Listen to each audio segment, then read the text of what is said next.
Baik, sebelum memulai, selamat datang kepada Ketua Bawaslu, Bapak Aris Mardiono. Beliau ini dulu kolega saya, karena beliau pernah juga menjadi jurnalis di Banjarmasin Post. Kemudian selamat datang juga kepada Profesor Ani ya, mau berpartisipasi di acara kami pada sore hari ini. Dan di sini juga ada Mas Royan. Baik, langsung saja. Kita mulai diskusi kita, ngobras kita pada sore hari ini. Seperti diketahui, pemilu 2024 sudah di depan mata. Kurang lebih 7 bulan lagi, sekitar 200 juta pemilih akan menentukan pilihan mereka. Diawali dengan pemilihan presiden, wakil presiden, anggota DPR RI, DPD, DPRD provinsi, DPRD kabupaten kota yang akan dilaksanakan pada tanggal 14 Februari 2024 mendatang. Selanjutnya juga akan ada pemilihan gubernur, wakil gubernur, bupati dan wakil bupati, serta wali kota dan wakil wali kota yang serentak akan dilaksanakan pada November tanggal 27 tahun 2024. Jadi rekan-rekan semua, mahasiswa, pelajar, sengaja kami undang di sini karena memang Andalah yang akan menentukan masa depan bangsa ini, daerah ini. Kalian akan menjadi pemilih pemula yang akan menentukan jalannya demokrasi nanti. Kita ingin mengajak melalui ngobras kali ini bagaimana partisipasi teman-teman dan pengetahuan teman-teman terkait pemilu. Tema yang akan kita bahas pada sore ini adalah pemilih pemula cerdas dalam memilih informasi. Dalam hal ini tentunya terkait informasi pemilu. Sejauh mana teman-teman yang masih muda-muda, yang masih mungkin belum pernah punya pengalaman memilih, bisa menyerap atau mendapatkan informasi yang tepat dan benar terkait pemilu. Mungkin sekedar membuka, mengingatkan bahwa pada tahun pemilu 2019 itu masif sekali hoax, tapi yang berupa teks ya. Sementara sekarang ini seiring perkembangan digital, hoax itu makin banyak, makin masif melalui platform digital, melalui media sosial, yang ternyata itu adalah sangat akrab di kalangan para pemuda. Anak-anak muda ini tentu tidak bisa lepas dari gadget. Ada istilah dari seorang penulis bahwa dark society. Jadi anak-anak muda ini menjadikan medsos itu sebagai sumber informasi, sumber berita. Padahal di sanalah juga potensi hoax sangat mungkin muncul. Nah, kita akan membahas, mengupas terkait hal itu. Bagaimana Bawaslu sebagai pengawas pemilu mungkin mengawasi terkait dengan penyebaran konten-konten hoax itu, dan bagaimana sebaiknya seorang pemilih atau masyarakat, khususnya pemilih pemula, menyikapi hal demikian. Kemudian di sini juga ada Profesor Ani yang mungkin bisa sharing dari sisi bagaimana sih demokrasi itu bisa berjalan tanpa istilahnya terganggu dengan disturb ya dari hoax-hoax itu ya Pak. Kemudian dari Bang Royan Naimi tentunya dari media sendiri pandangannya. Baik, langsung saja kita berikan kesempatan pada para panelis kita sore ini untuk menyampaikan ulasannya. Mungkin kita mulai dari Ketua Bawaslu terlebih dahulu. Bagaimana Bawaslu menyikapi fenomena terkait hoax ini, dan kira-kira apakah Bawaslu juga mengawasi nih hoax-hoax yang bertebaran di media-media sosial, dan kira-kira apa sih yang bisa disampaikan kepada anak-anak muda ini agar mereka bisa waspada? Silakan. Iya. Mohon maaf waktunya mungkin 20 menit ya, mungkin 20 bisa. menit ya. Ya, di kamus Oxford itu ada namanya post-truth. Post-truth itu kebohongan yang intinya kebohongan yang diulang-ulang, yang disampaikan terus-menerus itu seolah-olah menjadi kebenaran. Karena memang dalam era politik, dalam momen politik itu Kompas pernah melakukan survei. Ternyata ada sekitar 10, sekian persen responden itu menyukai kampanye pemilu itu yang dengan cara-cara keras, dengan yang ketegangan, tapi tidak kehilangan makna dari apa yang ingin disampaikan. Nah, itulah yang menjadi ruang bahwa kampanye-kampanye yang berisi ujaran kebencian, kemudian informasi hoax itu menjadi meningkat pada saat era-era politik, era-era pemilu sekarang ini. Nah, Bawaslu itu memiliki satu program yang namanya komunitas digital. Nah, komunitas digital inilah yang nanti akan dikembangkan oleh Bawaslu untuk salah satunya menangkal hoax, kemudian hate speech, dan juga informasi-informasi yang kebenarannya itu diragukan.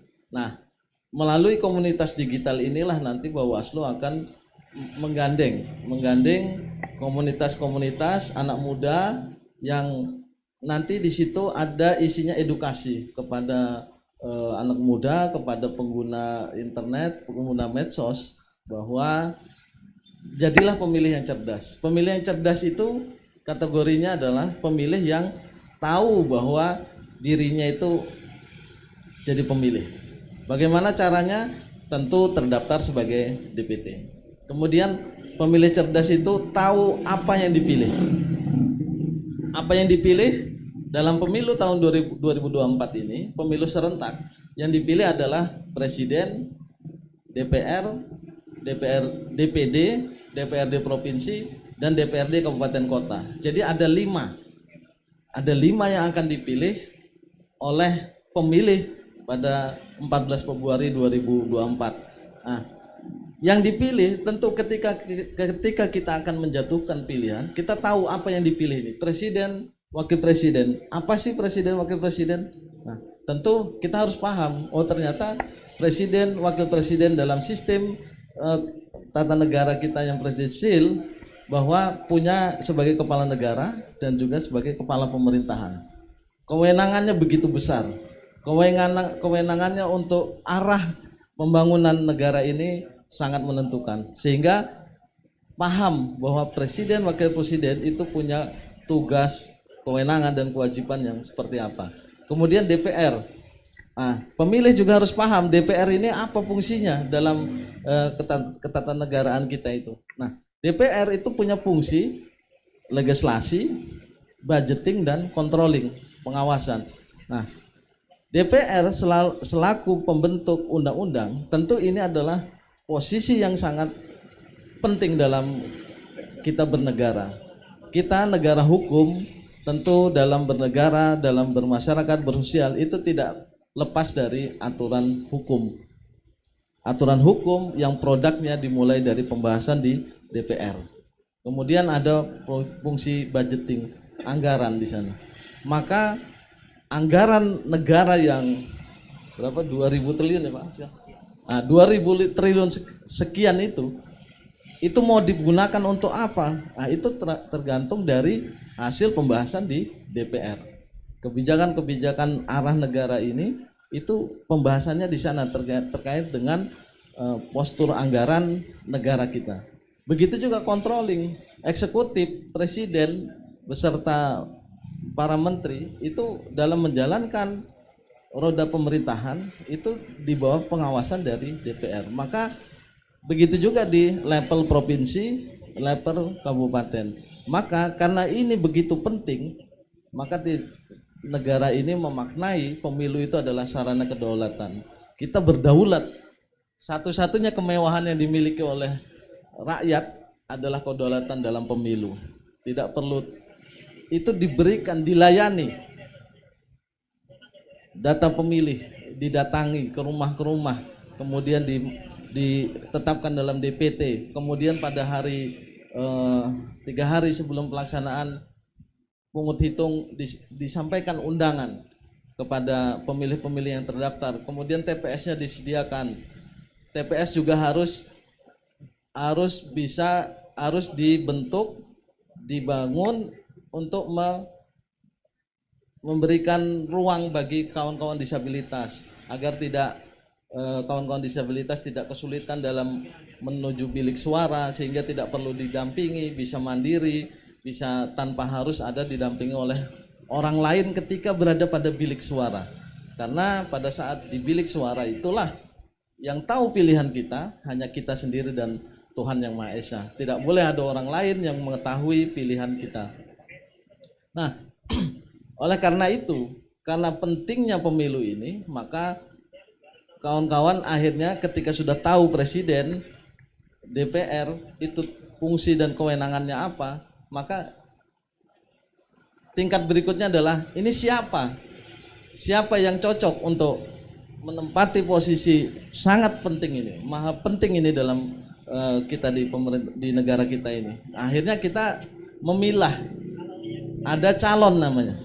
Ada calon yang untuk bisa menjadi calon itu melalui proses verifikasi yang panjang di KPU.